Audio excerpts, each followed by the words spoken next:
là là là. Il y a pile la taille pour... Hey, salut à tous, c'est Jérôme, comment ça va? Moi ça va super. Aujourd'hui on se retrouve pour une nouvelle vidéo. C'est ma première vidéo vlog sur cette chaîne. On va visiter un hôpital nazi. Voilà, j'espère que ça vous plaira un maximum. Voilà. Cette vidéo est sponsorisée par la mission locale Kovaletsen. Donc on peut leur dire merci pour cette petite visite avec la guide. Et moi je vous dis bonne vidéo à tous. Les bunkers, bon, ils sont différents les uns des autres, hein, tout dépend de la fonction qu'il y avait à l'intérieur, si c'était un poste de commandement, si c'était un lieu de repos pour les soldats. C'est le cas de celui-ci, hein, c'est ce qu'on appelle un cantonnement, c'est un poste de repos pour les soldats. Une fois qu'ils ont fini leur travail à leur poste, ils peuvent venir dormir ici, manger ici, etc. Parce que ces bunkers, ils ne sont pas isolés les uns des autres. À chaque fois, c'est des groupes de bunkers, hein, ça marche vraiment par système, hein. Donc on rentre dans un premier groupe de bunkers, vous avez exactement le même de l'autre côté du parking, hein. Exactement la même construction de l'autre côté du parking. Et alors ça, on va appeler plutôt ça des ouvrages passifs. Il n'y avait pas d'armement, c'était pas pour la défense, c'était pas pour l'attaque, hein, c'est pour le logement. Donc là, ces ouvrages passifs, ils sont très enterrés, très enfoncés dans le sol, ils dépassent très peu finalement, vous voyez, hein. Quand on est sur mon côté, hein, voilà, ça dépasse même pas d'un mètre. Donc deux entrées, il y a toujours deux entrées, deux accès. Si jamais l'ennemi arrive à prendre un accès, il faut bien pouvoir s'échapper d'un autre, hein. Donc toujours deux accès. Et les ouvrages passifs, les entrées sont toujours dos à l'ennemi. L'ennemi, c'est l'Angleterre de l'autre côté de la Manche, donc on met les entrées dos à l'ennemi. L'ennemi, les avions ennemis arrivent par derrière moi, par devant vous. Donc on se met dos à l'ennemi. Alors on voit bien le matériel de construction qui a été utilisé pour tous ces bunkers, c'est le béton. Alors on voit bien avec d'ailleurs tous les petits cailloux, hein, qui ont permis de faire ce béton. Et on pourrait se dire, ils sont là quand même, ça fait bientôt 80 ans qu'ils ont été construits ces bunkers et ils sont toujours là. Donc là on voit bien qu'ils ne construisaient pas que pour 6 mois. Hein, on voyait dans la durée, hein. À cette époque on pensait vraiment faire un nouveau continent européen nazi, hein. C'était ça le plan, hein, de Hitler.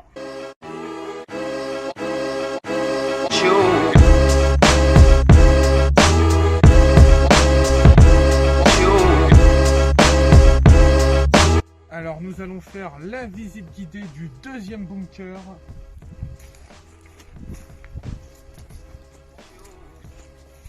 Oh, c'est très étroit. Ah, t'as vu Léo? Parce que c'est mon caméraman, grand merci. Vous avez vu? Il y a pile la taille pour à l'époque c'était les MP40, les MG42. Ouais, ça a l'air d'être une position pour un MG42. Ah oui, c'était quand même impressionnant. Waouh. C'était vraiment super. Bon allez, on se retrouve pour la visite guidée de ce deuxième bunker. A tout de suite.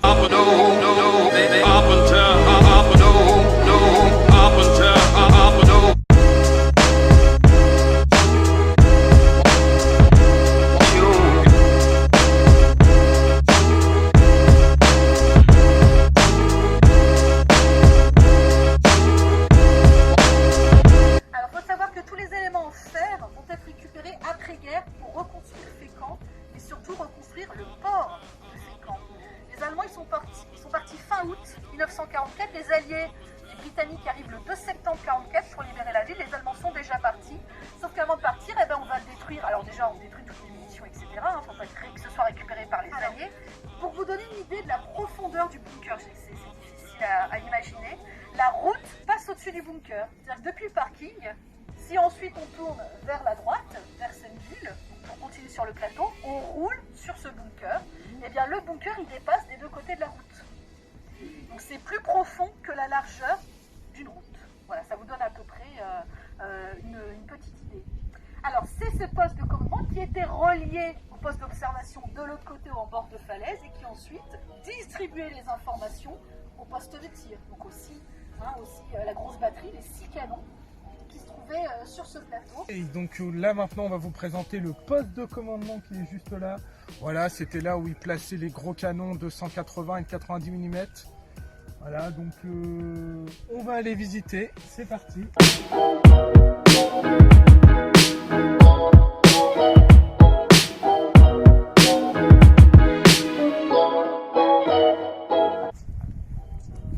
Ah ouais, donc là on peut voir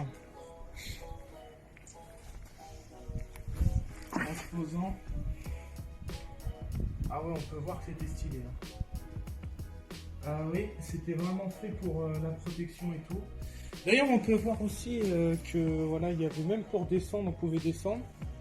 On peut voir qu'ici, c'est dans des anciennes traces de gilet. Là, les petits bouts de fer, comme a expliqué la guide. C'était pour placer le camouflage militaire pour les avions.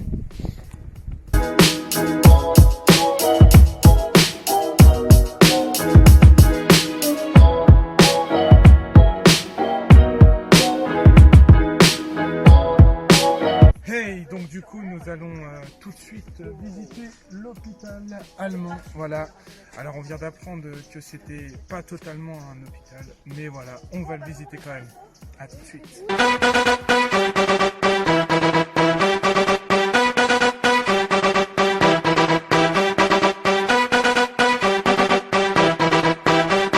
Les trois entrées sont comme celle-ci, hein.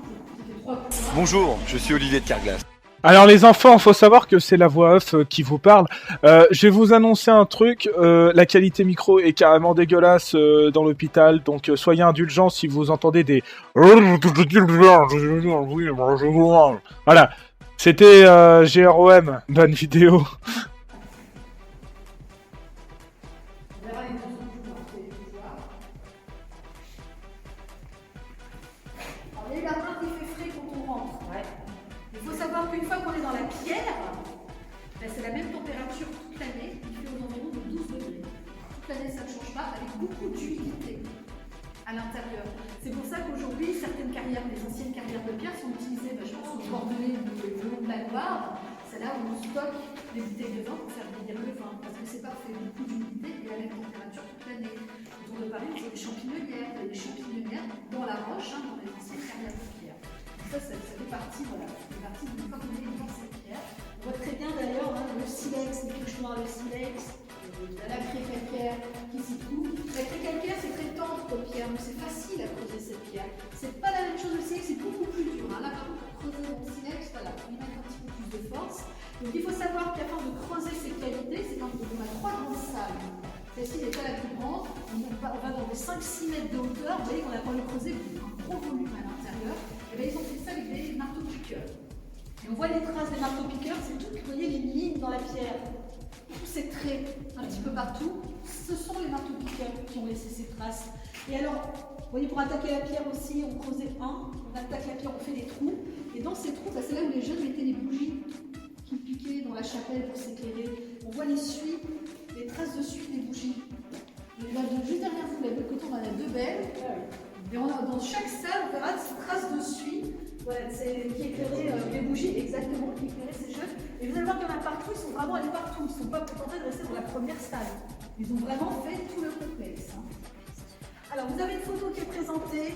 Là, évidemment, voilà, quand on a vu la thèse de l'hôpital, ça, c'est pas d'ici, cette photo. Forcément, on a comparé ce lieu à d'autres hôpitaux allemands de la Seconde Guerre mondiale. Vous en avez à Dieppe, vous en avez Loire. Il y a, par comparaison, ça a aussi pu faire voilà, venir cette hypothèse. Il y a des hôpitaux creusés, oui. Ouais, ils organisent des visites guidées d'ailleurs. Pour 2 semaines, je la suis. Voilà, dans leur programme. Voilà, c'est une association aussi qui s'en occupe, qui fait visiter. Ah oui, pareil, tout à fait. Voilà. Et alors là, donc, vous avez le plan qui a été établi lorsqu'on redécouvre cet endroit qui était complètement vide. Hein. Quand on le redécouvre dans les années 90, on ne trouve pas de lit, on ne trouve pas de rangement, on ne trouve rien. Hein. C'est complètement vide, hein. Ça faut l'avoir en tête. Et donc, on l'a appelé l'hôpital du Val-Criquet parce qu'on est à un endroit, donc il y a la côte et puis il y a une petite dépression qu'on appelle le Val-Criquet. C'est également là que se trouvait un funiculaire pour monter tout le matériel pour toutes ces constructions. Les matériaux de construction, des boucleurs, etc., c'est du local. Vous prenez les galets sur la plage, par exemple, pour faire le béton. On en a tellement pris, d'ailleurs, qu'il y a eu des soucis pour l'entrée du port. Autrement, même les matériaux arrivaient à la gare. De la gare, il y avait un petit train qui les amenait jusqu'au pied de la côte. Et ensuite, des wagonnets sur rail qui montaient tout le long de la côte pour arriver tout en haut. Et qui ont chargé les camions et ça partait sur les différents chantiers. Funiculaire du Val-Criquet, parce qu'il n'était pas très loin d'ici. Alors il n'y a plus de traces de ce funiculaire des rails. On n'a plus de traces d'ailleurs des encuvements des canaux qui se trouvaient en haut, là où il y avait les champs d'éoliennes. Hein. On n'en a plus de traces non plus aujourd'hui. Donc on redécouvre ces lieux. Donc on était dehors devant cette entrée-ci. On a pris celle du milieu, et ça c'est par là qu'est rentré les jeunes quand ils exploraient tout ça. 3 grandes pièces. peu. Hein, voyez, bon, là, on a l'hypothèse hôpital, donc ils ont placé des lits. On a ensuite un très grand couloir avec une série de petites pièces. Quand on sera là, je vous dirai, on est dans la salle d'opération du plan, voilà, pour que vous puissiez vous repérer à l'intérieur. Donc, c'est deux personnes, deux historiens qui ont travaillé sur Fécamp pendant l'occupation, qui ont travaillé aussi ici. C'est le maître, monsieur le maître et monsieur Dubosc. Si vous voulez connaître la situation de Fécamp pendant l'occupation, ils ont fait 2 gros volumes très bien documentés en photo, etc. La Bible de Fécamp, il a fait pour Étretat aussi, pour plusieurs localités ici. Et c'est vraiment voilà, des ouvrages précieux. Cette période-là. Alors, d'autres photos pour vous présenter, on voit un travailleur, un requis avec le marteau-piqueur en train de creuser dans la roche. Parfois, là vous allez voir, alors ça c'est pas ici que se trouve cette sculpture sur un mur, c'est un aigle. Alors, vous allez voir en haut là, le bec, l'œil, le corps, les 2 ailes et un marteau-piqueur sur le côté, hein, ce qui est l'outil qui a servi à créer tout ça. Ça a été fait dans un bunker au sud, en bas de la côte, quai des Pilotes. Ça a été retrouvé là-bas. Parfois d'ailleurs, les soldats allemands demandaient à ce que soit réalisé à l'entrée des bunkers le blason de la région d'Allemagne d'où ils provenaient. Voilà, il y avait aussi un petit côté, chaque division, chaque équipe avait comment je pourrais dire ça, son origine en Allemagne. Alors là, les papiers que vous avez là, ça c'est ce qui nous permet, justement, je disais, on a très peu d'archives, mais ce qu'on arrive à trouver, ce sont les accidents de travail. Ces gens qui travaillaient ici, ce n'étaient pas des professionnels du bâtiment, c'était des anciens pêcheurs, des anciens cordonniers, etc. Donc il y avait beaucoup d'accidents de travail, il y en a eu 1200 à Fécamp en 4 ans. Et donc dans les archives de la ville, on a ces accidents de travail. Et sur les accidents de travail, on doit préciser l'employeur. Donc grâce à ça, on peut remonter et voir quelles entreprises françaises ont collaboré avec les Allemands. Il faut savoir que le milieu du BTP, de la construction, pendant la guerre, ils n'ont pas connu la crise. Il y a eu beaucoup de création d'entreprises de BTP. Les gens, par exemple, un boulanger qui n'arrivait plus à vivre, qui n'avait plus de matières premières pour faire ses produits, eh bien, ils créaient une entreprise de BTP. Et 20% de plus pendant la guerre. Donc c'était un secteur très important. Très peu, alors il y a eu ce qu'on a appelé une épuration économique, il y a eu des procès économiques. Sur 500 affaires pour les entreprises du BTP, seulement une centaine ont été punies, ont eu un jugement négatif, on pourrait dire. On ne pouvait pas se permettre de punir les entreprises qui allaient reconstruire la France. C'est eux qui avaient le matériau, les connaissances pour reconstruire le pays. Donc on ne pouvait pas non plus trop pénaliser la reconstruction. Mais voilà, c'est les archives, alors maintenant ça va à peu près, mais jusque dans les débuts des années 2000, c'était très difficile à consulter. Les premiers qui sont arrivés à Berlin pour libérer Berlin, ce sont les Russes. Donc les archives qui restaient en Allemagne, c'est les Russes qui s'en sont saisis, et ils sont consultables au goutte à goutte, ils ne les relâchent pas beaucoup, les archives.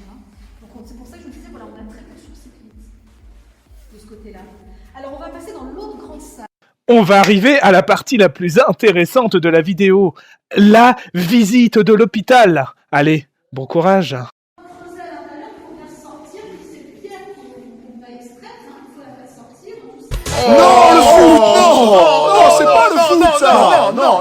Non, putain, c'est non. Je vous avais prévenu. Et donc, grâce à des wagonnets sur rail, on sort tous ces gravats. Alors, ces gravats vont servir à faire la plateforme qui est dehors. Il y a de l'eau partout, puis c'est partout. Là, vous avez les bactéries qui développent littéralement des rangs. Donc, on recouvre le tout de briques, donc là, on a construit. Et si vous regardez de chaque côté sur les hauteurs, vous avez des trous, des ouvertures, de chaque côté de la pièce. Et en milieu de pièce, vous avez des anneaux de fer dans la voûte. Ça, c'était pour les câbles électriques. C'est l'installation électrique qu'on aurait dû faire passer, tous les fils, les gaz, etc. On aurait dû courir sur la voûte tout le long. Et puis si on imagine que c'était une salle d'opération, moi je vous invite à imaginer de tourner ici avec un brancard. On va baisser sur un brancard, il faut tourner depuis le couloir pour rentrer dans la salle. Assez difficile. Salle qui n'est pas terminée parce que le sol, c'est la pierre, un mur, on aurait dû couler du béton. C'est pour ça qu'à l'autre bout de la pièce, on dirait qu'il y a une marche. Mais non, c'est le sol. C'est-à-dire que si on avait fini le sol, il n'y avait pas de marche, c'était la hauteur du sol qui était prévu ici. De l'autre côté du couloir, on a une ouverture, enfin on a sur un lieu de rangement. Alors pourquoi? Voilà, toujours des questions, des points d'interrogation. À quoi ça a pu servir? En tout cas, dans le couloir, si vous regardez par terre, vous voyez qu'on a marché sur le tapis en fer. Là, on a un canal d'évacuation, peut-être des eaux usées, il fallait bien voilà, faire circuler les eaux usées. Et on va retrouver ça dans toute la succession de petites salles qui se trouvent derrière moi. Alors si on imagine salle d'opération, on peut imaginer salles de réveil, salles de repos, enfin ouais, il y a tout un dédale comme ça qui se fait. Ou alors peut-être juste un point infirmerie, et puis des logements derrière, et puis des lieux pour stocker des munitions. Voilà, ce qui a pu aussi pas se produire parce que ça n'a jamais été terminé. Donc ça ne s'est jamais produit. Voilà madame, vous avez bien expliqué votre métier de guide. Donc maintenant, il est à moi, Jérôme, de vous poser des questions. D'accord. Depuis combien de temps faites-vous ce métier et pourquoi? C'est ça la bonne question. Alors moi j'ai obtenu ma carte professionnelle de guide parce que c'est une profession d'être guide conférencier. C'était en 2012 D'accord. et j'ai choisi ce métier parce que c'est un métier qui me plaît. Voilà, tout simplement. Je voulais faire, moi je voulais un job voilà, où je suis contente d'aller travailler et puis j'aime apprendre. Donc c'est vrai que ça comprend. Enfin voilà, avant de faire la visite, il y a tout un travail de préparation, de recherche qui me plaît beaucoup, voilà, d'apprendre un lieu et ensuite le partager avec les gens. On transmet une histoire avec un grand H, avec un petit H aussi. Et bien du coup, je vais rebondir. Est-ce qu'un métier à plein temps? Est-ce que c'est un métier à plein Alors temps? non. Quels sont vos horaires? Ah voilà, C'est mais il ça n'y a la- pas la vraiment bonne question. d'horaire. Il faut savoir, tout dépend de l'employeur. On a différents statuts. Alors moi, j'ai parlé de mon cas personnel. Moi, je suis à la fois employée et auto-entrepreneur. Donc pour certains, je travaille en auto-entrepreneuriat. Donc j'ai un numéro de sirène, j'ai des factures. Et puis là, par exemple, pour la ville de Fécamp, je suis vacataire. Donc j'ai un contrat par visite. D'accord. Et on travaille, on fait une, voire 2 visites maximum dans la journée, une le matin, une l'après-midi. Mais on ne travaille pas tous les jours. C'est impossible de faire un temps complet, si vous voulez, dans ce métier. Si vous devez faire une moyenne à peu près, parce qu'il faut savoir, ça intéresse pas mal de monde de savoir votre métier. Oui. Si vous devez faire une moyenne d'heures, si vous devez en faire une approximativement. Mais c'est difficile parce que moi je les compte pas. Hein. Quand je suis en auto-entrepreneur, j'ai pas besoin de compter mes heures parce que je n'ai pas besoin je les déclare pas à Pôle Emploi, etc. C'est souvent ça. Voilà, moi j'ai pas de fiche de salaire avec écrit nombre d'heures que j'ai faites. Ça je pourrais pas. En temps normal, on va dire, quand on est en pleine saison, on travaille tous les jours, sans jour de repos. Hein. Sans jour de repos. Voilà. C'est-à-dire que nous, on travaille moins l'hiver. Oui, oui. Donc il faut du printemps à l'automne, il faut gagner pour l'année. Donc forcément, voilà, on travaille selon la demande. Selon la demande, Et d'accord. oui, si on nous demande beaucoup, on va travailler beaucoup. D'accord. L'hiver, on nous demande moins, il y a moins de visites, il y a moins de gens qui voyagent l'hiver, voilà. Donc là, on n'a pas d'activité, pratiquement pas. Ok, alors nous allons arriver sur la troisième question. Peut-on évoluer dans ce métier? Alors c'est-à-dire? Peut-on évoluer professionnellement parlant? C'est-à-dire... Ça dépend. Si de guide, on veut passer dans l'administratif, créer des produits qu'on va vendre, commercialiser les visites. Là, par exemple, au sein d'une ville, il y a les concours de la fonction publique à passer, par exemple. Quand on est guide, il n'y a pas de hiérarchie. Tout le monde est guide. Enfin, dès qu'on a sa carte, tout le monde est guide. Et quand vous dites fonction publique, Oui. c'est-à-dire, parce que voilà, faut Je savoir... parle d'agglomération, communauté de communes, agglomération, monuments nationaux. On travaille dans un monument qui est monument national. Pour entrer dans les monuments nationaux, au sein d'une ville. Par exemple, moi, je travaille pour le service du patrimoine de Fécamp. Si je voulais rentrer dans ce service du patrimoine, il y a déjà il faudrait déjà qu'il y ait des postes qui se libèrent. Et puis, je pense qu'il faut passer des concours de la fonction publique. D'accord. Quatrième question. Quel est le salaire d'un débutant dans le métier? Alors, vu qu'il n'y a pas d'horaire fixe, Donc, vous il y n'avez a pas de salaire. c'est le salaire à la visite. Donc, vous n'avez pas de salaire. Et les rémunérations à la visite, ça dépend d'où on travaille. C'est pas les mêmes tarifs. Selon où on travaille, c'est pas les mêmes tarifs. C'est vrai, quand on est auto-entrepreneur, alors c'est sûr que nous, les guides, comme on est des indépendants, on est des métiers où on ne se voit pas souvent. Donc on est des indépendants qui se rejoignent à un moment donné pour faire une visite parce qu'il faut plusieurs guides.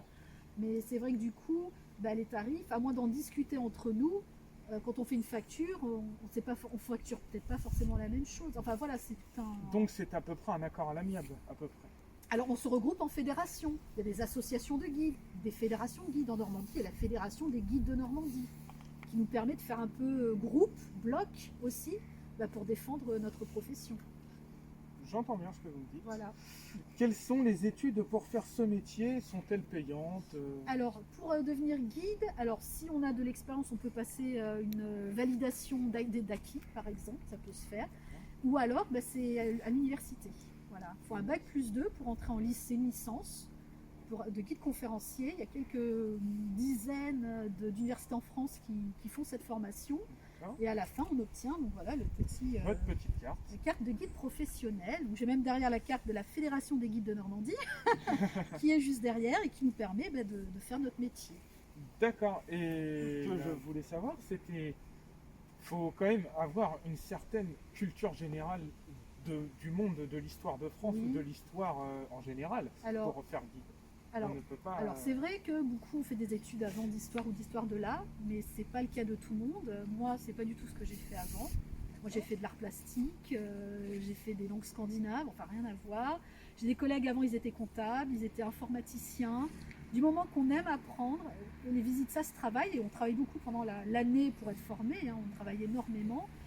Tout ça, ça prend. On n'est pas obligé d'avoir un diplôme pour aimer l'histoire, pour apprendre l'histoire, etc. Donc c'est vraiment, il y a des gens de tout horizon qui vont dans ces formations et qui deviennent guides. D'accord. Après, il y a des gens qui font des BTS tourisme, voilà, qui continuent parce qu'ils aiment le guidage.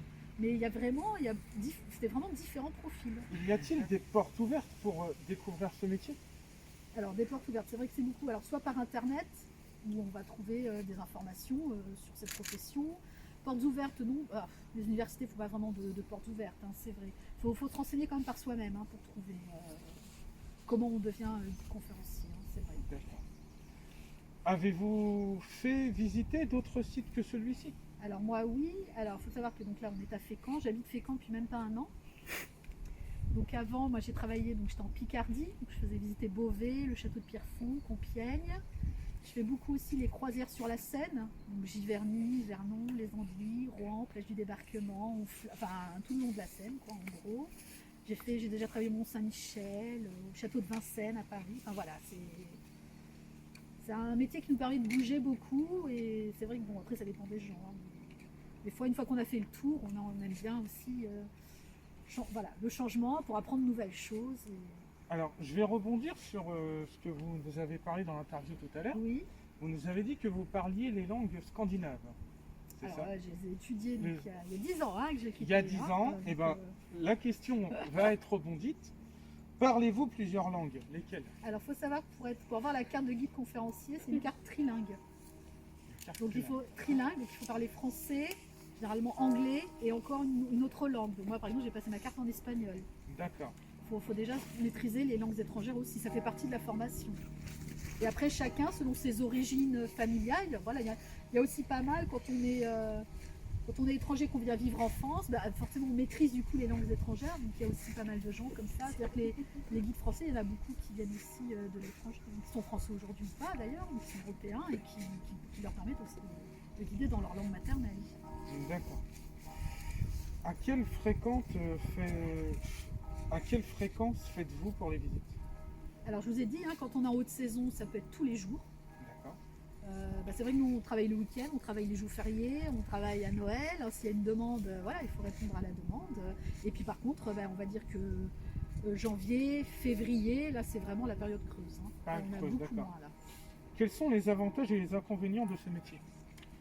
Alors avantage, je pense que pour faire ce métier, vu qu'il n'y a pas, on n'a pas de stabilité de l'emploi si vous voulez dans votre métier, il faut aimer ça.